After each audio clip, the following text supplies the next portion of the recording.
কালকে Valentine's day ছিল, তো আমি শেষটাকে লুচি আর আলুর দম বানিয়ে খাইয়েছি। লুচিটা ওই বানিয়েছে, আলুর দমটা আমি বানিয়েছি, তার কারণ আলুর দম ওর ফেভারিট।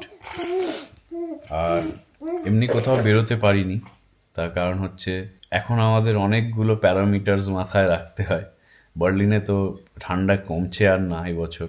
ওই আমাদের ছোট্ট বেবিটার কথা ভেবে আমরা আর বেরোইনি, কারণ হচ্ছে যতবারই এরকম ঠান্ডার দিন বেরোই, যখনই ঘুরে এসে দেখি যে ওর একটু হলেও অসুবিধে হচ্ছে, মানে ঠান্ডা লেগে যাচ্ছে বা কিছু হচ্ছে, সেই জন্য একান্ত দরকার না পড়লে আমরা বেরোই না। আজকে যেরকম একটু রোদ উঠেছে, ঠান্ডা আছে কিন্তু রোদ উঠেছে, তাই ভাবছি আজকে রবিবার একটু কোথাও থেকে ঘুরে আসবো। তাছাড়া এমনি বাড়ির কাজ করেছি ভ্যালেন্টাইন্স ডেতে। আগের বছর যখন আমাদের পুটু হচ্ছে তখন on the way, bun in the oven, তখন আমরা ভ্যালেন্টাইন্স ডেতে কোইন্সিডেন্টালি আমার অফিস থেকে আমাকে পাঠিয়েছিল এখানে ইউএসএতে।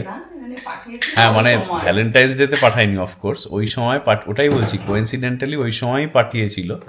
যে কারণে আমার ওই চ্যানেলে আমি একটা ভিডিও দিয়েছিলাম না, যে ওই এত মাইল বা এত কিলোমিটার দূর থেকে আমি আমার ভ্যালেন্টাইনের জন্য চকলেট এনেছি, সেটাই ওই চকলেটটাই হচ্ছে ওই ইয়োগার্ট চকলেট, ভুল করে নিয়ে চলে এসেছিলাম, দইয়ের ফ্লেভারের চকলেট। যাই হোক, শেষটাকে ওটা এনে দিয়েছিলাম। আগের বছর ভ্যালেন্টাইন্স ডেতে এইসব হয়েছে। তারপরে আমরা ওই লেক টাহো এসব ঘুরতে গেছিলাম, ওই ওই পুরো উইকেন্ডটা ওইখানে ছিলাম। তো আগের বছর অবধি হয়েছে, এবছর একটু অন্য রকমের ভ্যালেন্টাইন্স ডে।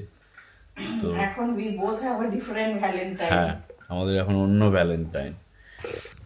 এই যে আমাদের এখন এইটা ভ্যালেন্টাইন, এইটা আমাদের ভ্যালেন্টাইন। তো তোমরা সবাই জানিও তোমরা ভ্যালেন্টাইন্স ডেতে কি করলে, কেমন কাটলো তোমাদের ভ্যালেন্টাইন্স ডে।